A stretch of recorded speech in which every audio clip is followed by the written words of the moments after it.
I'll just do more talking than normal. Okay. Bring the meeting to order. Everybody recite the pledge. Pledge allegiance to the flag of the United States of America, to the republic for which it stands, one nation, under God, indivisible, with liberty and justice for all.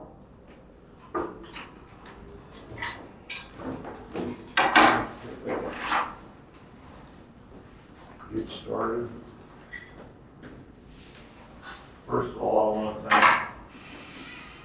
I want to thank Lloyd and Dennis for helping getting this prepared. And I'd like to thank my wife for hauling me to Carmine, Illinois to get them signed. Ray, you need to review this? Yes, so, Sorry.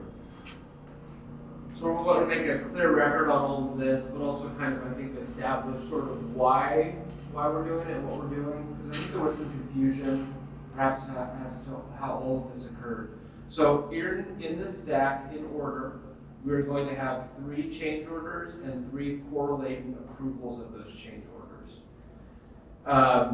Part of, I think, some of the problem was just there was miscommunication, maybe misunderstanding among whoever.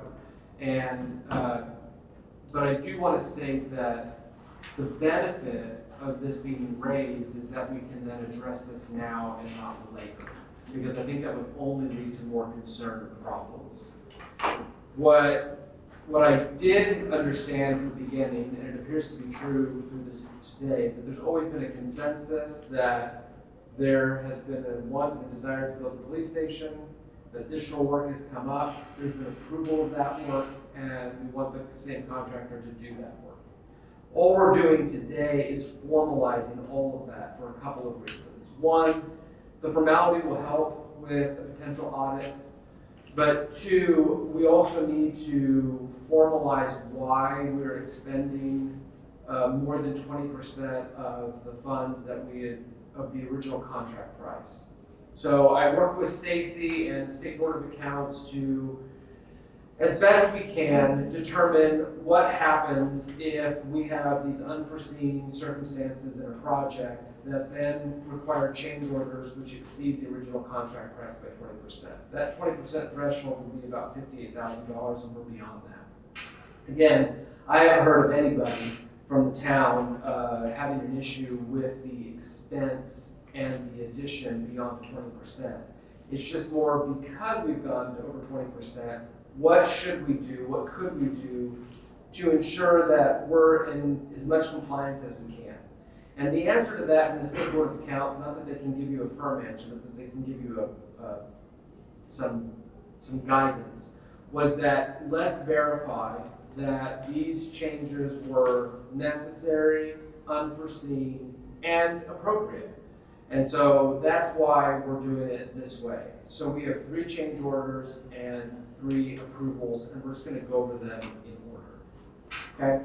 So the first change order was for a total additional expense of $18,850.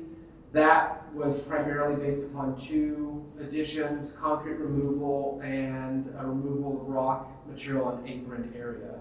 Based upon the change order, which will be part of the record, so we don't need to really go into detail as to what all of it was, but there's a justification for the change within the change order. The change order that Marty has in front of him is the signed copy. The copies that I provided to all of you are unsigned, but there is a signed copy that will be part of the original, that will be part of the actual record. So these are signed by the contractor. And what this states is what it is, how much of a change it is from the original amount, and why that justification is needed. Now, from my discussion with town council members, with Dennis as town manager, these were all deemed to be appropriate and necessary. Primarily, we're dealing with 3 change orders relating to the same subject, and that is upon excavating and starting the project, the ground was insufficient, the floor was insufficient to hold the weight, in which case you would have to replace it. That's been discussed previously before this meeting. It was discussed, I think, sometimes in one conversation singularly. But everybody was somewhat on the same page. We found something that was unforeseen. We had no idea it existed. There was not much what we could do. And I think what's also in the approval language that I'll go through is that based upon the need to build this police station and having significant concerns with its floor, but for these changes, we would subject the new police station to structural problems down the road.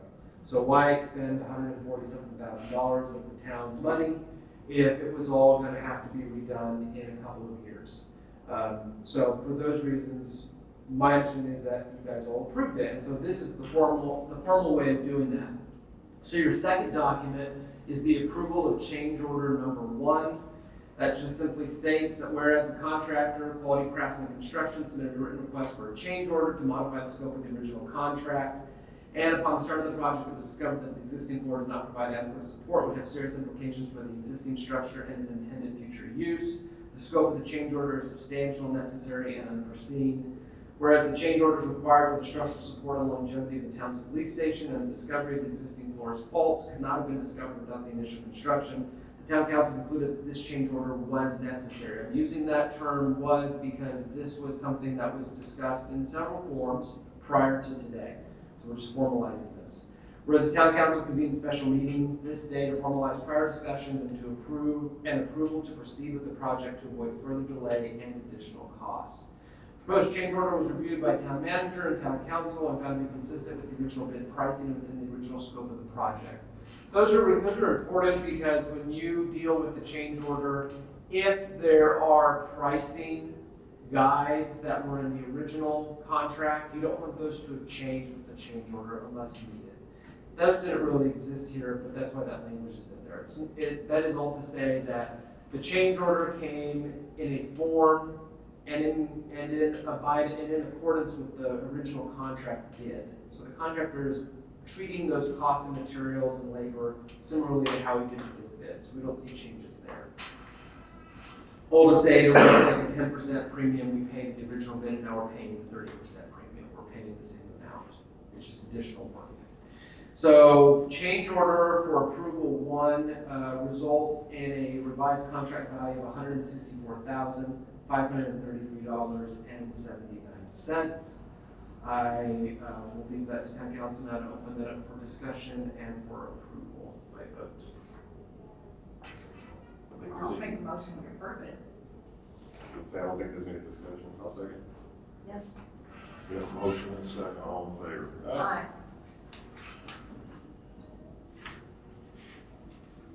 All right.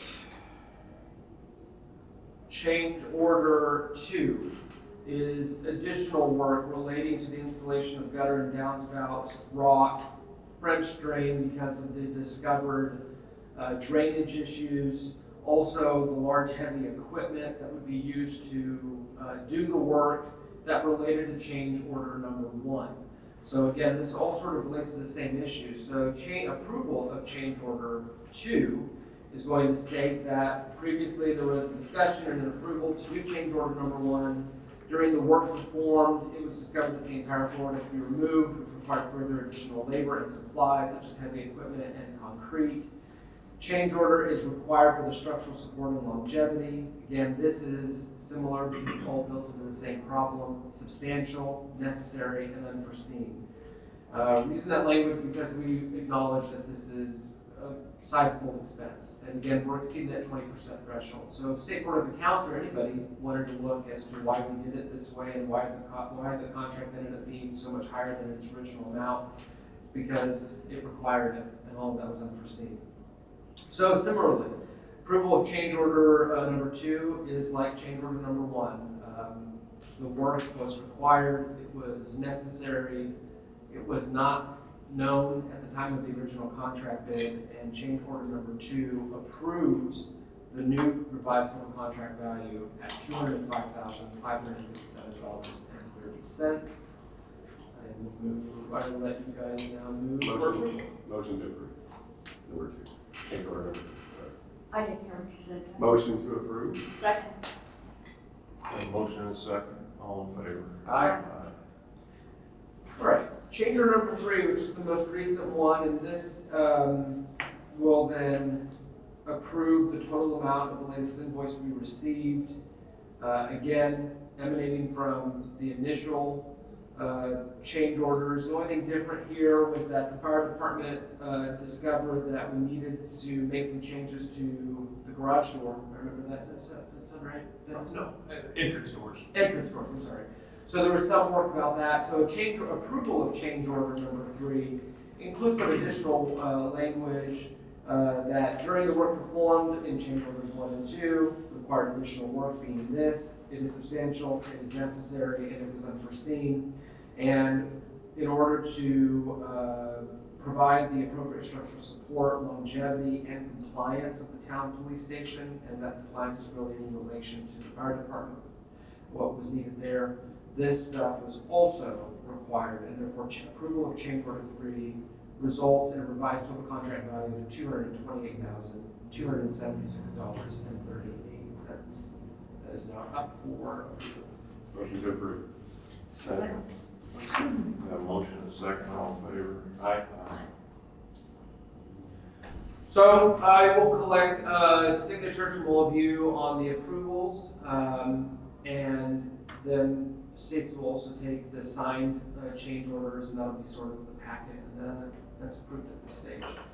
I think just moving forward, it would help if we just had some formality in discussing any changes, so we're just getting ahead of it, so we're not having to play catch up at all, because it's just, I think, led to more questions than probably was wanted. If there's a change order that comes with this project, we just need to discuss it and see where it goes. Not everything is going to be a change order. I had a conversation with Dennis about the awning. I don't know if the awning is a change order, to be quite frank. If the awning wasn't something contemplated in the original request for bid, it may not be an actual change order, in which case it might not even result in having to do something like this. It may not, but if those questions arise, let's just discuss it. Happy to discuss it with any of you privately. Of course, it's complicated because we can't put 2 of you in the same room or in the same email without triggering potentially violation of open door law. So that's why when I send an email, I send it saying it's attorney-client privilege. It's me to you. But I always happy to have those individual conversations or emails like I did with Dennis. So that's all to say that change orders happen. This stuff happens. There's just a process by which I think it can be approved. Now that we're beyond and exceeding the 20%, again, it was unforeseen, it was required. I think everybody's in agreement with that. We just probably need to be careful about future change orders for this project, just to not raise more concerns. Because I think it will be reviewed, and it is what it is. I think everybody can stand by the decisions made and why it was necessary, and that we couldn't have foreseen it. Nothing changes those circumstances. But if we can avoid change orders, it's probably best. So like the awning, basically you're saying since it wasn't part of the original bid and we didn't talk about it until after, then it's basically a separate project. Well, I don't know how to consider it a project. I mean, at that stage, it's probably a separate purchase for the building. But I think it'll just depend on the totality of the circumstances. The painting is going to be something similar. And I talked to Dennis about that. You know, the painting is something that in some respects was unforeseen because of issues with, you can see outside, and that's going to lead to structural integrity problems. I get all that. But was painting part of the original bid? If not, then perhaps it's a separate project. There's also, I think there's always a good argument to be made that where the town can save money, it should, for the benefit of the town, for the benefit of the citizens. So there are painters and a contractor on site. If we say, look, we think the painting is going to be less than $25,000, let's just go ahead and ask for 3 bids, including the contractor that's currently there. The contractor might be able to come in at a really low rate because he already has people there. If that's the case, that might result in a painting of the police department that is substantially cheaper than if we did it elsewhere. That's a really good reason to proceed with a project like that. So where those things come up, I think we just need to discuss them. So the awning is possibly outside, but I didn't go and review the original bid and verify whether that makes sense. It's just, those are discussions that we probably should have. And then, however that works, maybe Dennis to me, maybe me to Marty, I have no idea. Then we talk about it at our next meeting, make sure it was on the same page. If we need to go through the formalized process of a change order, let's do that and let's then approve it. What about that 20%? What did you find out about? Because there was some discussion as to what actually fell into that or not. So at the 20%, the reason why the 20% thing exists, that's always existed. But the way it's worded, it has some accepting language as it relates to the total project value. I mean, this is a very lawyer thing to say. It can be interpreted in more than one way. And I see potentially a couple of interpretations of that.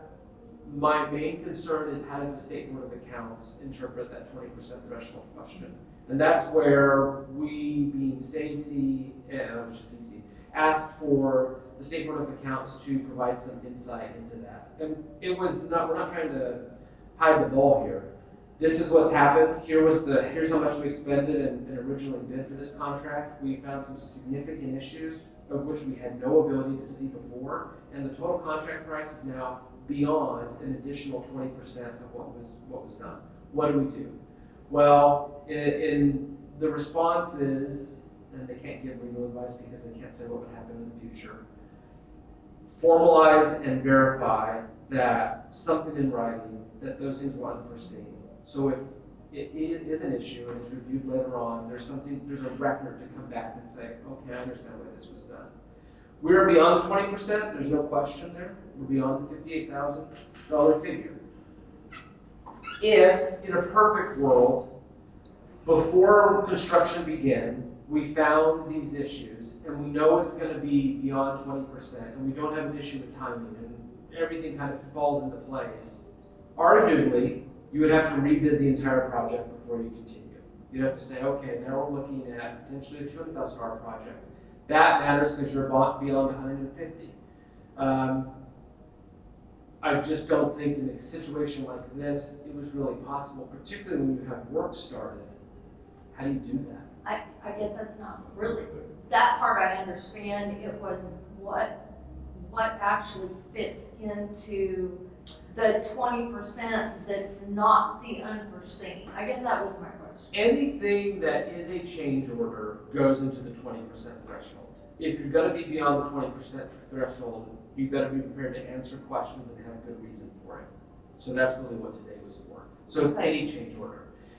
If it's unforeseen, that could be an argument to say we should have an exception to this 20%, and here's why, which is kind of what we've done today. Okay. But it all goes in. All goes in. Okay. All right. Okay. Yeah. Well, thank you. Thank you, For getting this done because- this week. I guess, are you good to cut a check?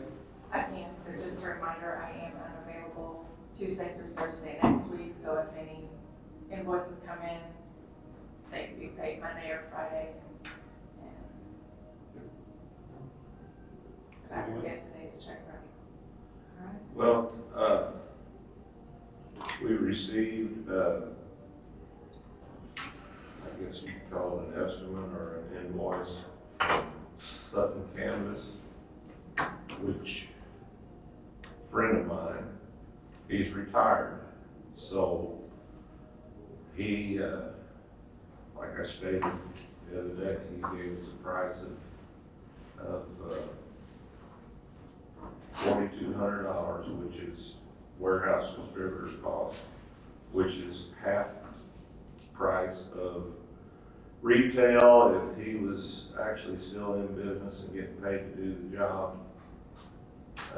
It'd be the $8,400 plus labor for installation. The only stipulation is he's wrote on there a cash sale. How do we handle that? Well, if he says a cash sale, how is he? I mean, because you could say cash is payment by check. So when it says cash sale, what is he intending? Like, how is he intending to receive the funds? If it goes any other way, he's gonna have to pay tax on the purchase. Well, I guess that's more of an issue for him.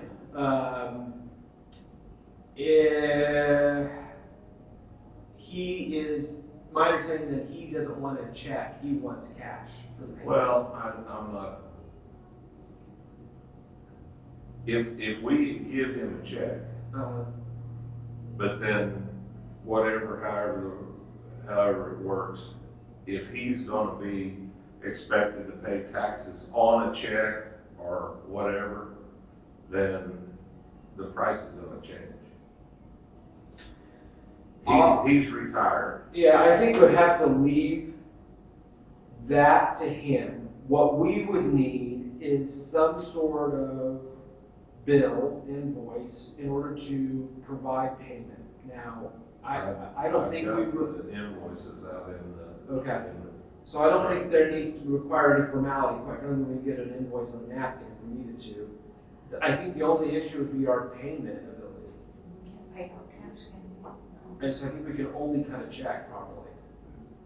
I understand. So I mean, if he wants to say, here's your invoice for this amount, and we're gonna pass him the check, if he's okay with that, then he's okay with that. Well, But how How about about this? his documentation on it?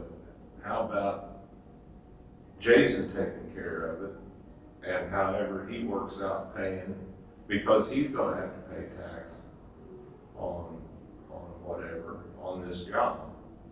So, I'm thinking about that.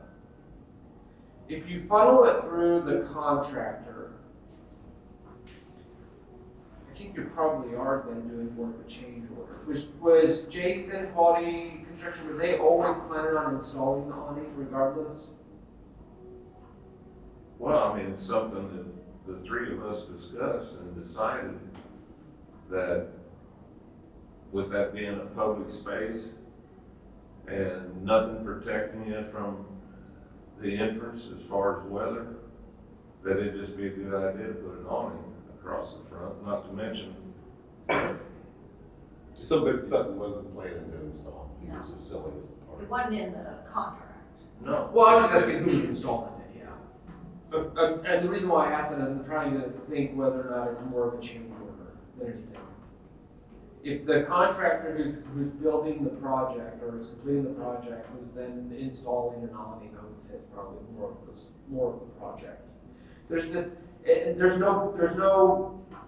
There are thin lines here between what is sometimes the project and what is not, and it's not very clear. You can't just, and so sometimes I talk about it as a time and space issue, because how much distance do you have from the real project, and the closer you are, and you're kind of overlapping, I think there's a more reasonable argument to say that you're amending or revising the original project.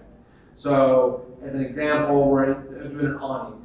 If we never bid out an awning, and I can't recall if we did, but if we never bid out an awning, then this is something in addition. Well, that's outside of the project. But now are we putting it in and installing it during the time of this project? Now those realms get closer. Is the same contractor doing the same work? Yes, those get closer. So that becomes more of a change order issue.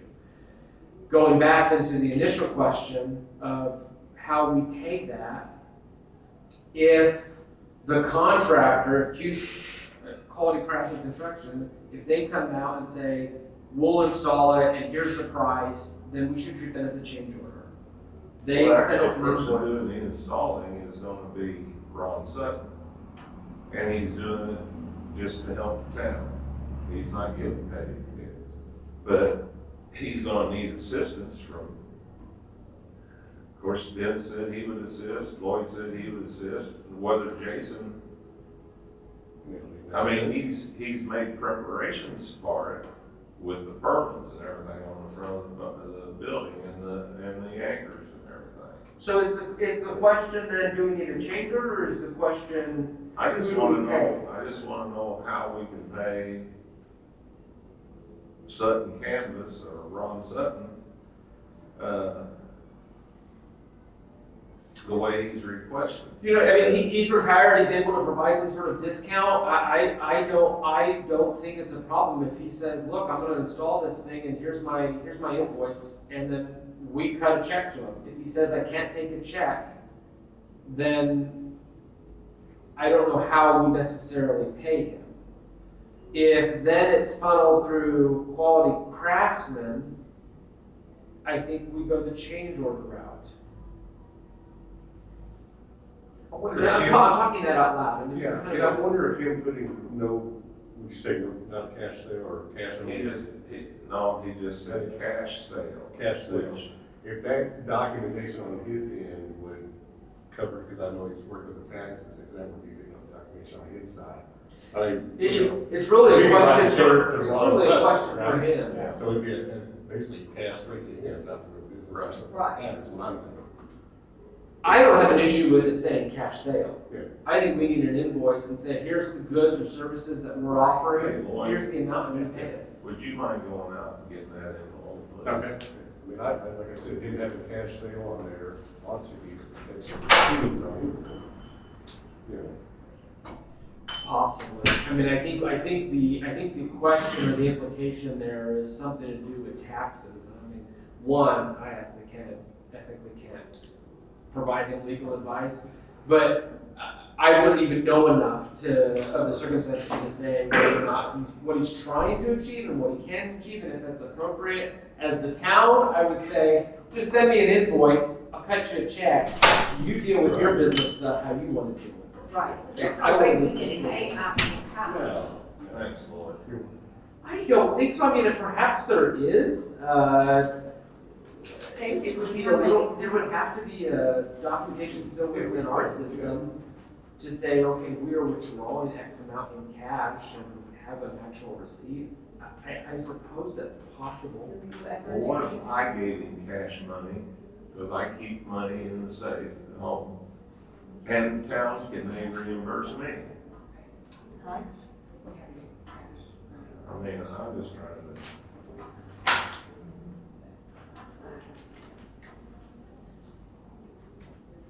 I mean, I have no trouble with the amount.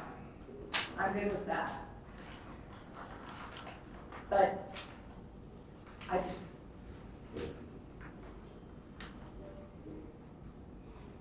What? the fact that we can, how we do this can be a little tricky as far as ethically, legally and ethically for us. So if, and I think you may be on Ray some made on it. your last thing. there. Ray made a comment that we need to try and do whatever if it can save the town money. And in this case, it's going to save the town probably if you call another, and I don't know who else is even in the business. So what I'm thinking here is, like we've done with other things, Dennis has done it too. No different than if you. Like reimbursed for the Yeah. Like when generator. Dennis buys software for something, we reimburse him for it, so if Marty bought this and we reimburse Marty, would that be the? I don't have any problem with that. I'll give him $4,200 cash money, Would that, as long as I can that get would still be good on our end, correct? Because we do it all the time. Possibly, yeah. I mean, I think that, It's a big generator, I mean, you bought the generator, right? We had to- the more steps there are in the attenuation, if you will, sorry for that term, but you kind of create a little more of a problem, but I get what you're saying. I would say, I think when it comes to the transaction for the town, make as things possible. I mean, So, I yeah, guess. so if this invoice is handed to Marty, and Marty says, I'll pay you $4,200, and Marty comes to, this is Marty's invoice, not the town's invoice. Correct. Marty then can come to town council at our next meeting and say, by the way, I got this great deal, I paid $4,200. Okay, approval to reimburse Marty? Yeah. Then maybe this invoice doesn't even make it to the town. No. So I, it's I, like- I mean, beyond that, to me, beyond that would be a conversation with Mr. Sutton and say, hey, were you expecting to get all cash for this, or can we write you a check? Yeah, That's what I thought. I'll talk to him. Yeah, but I think it sounds like we've got a solution. I understand where he's coming from because he's no longer in business, but he's still got his contacts with Anchor Supply and he can still buy at at a reduced cost. Yeah, I think I got a contact there too. Pardon? I got a contact there too. That's what my wife works. Ding. Been there forever. No, I think that's a solution there. Good deal. Okay, that's all I had. Motion to adjourn? Second. All in favor? Oh, sorry. All in favor? Aye.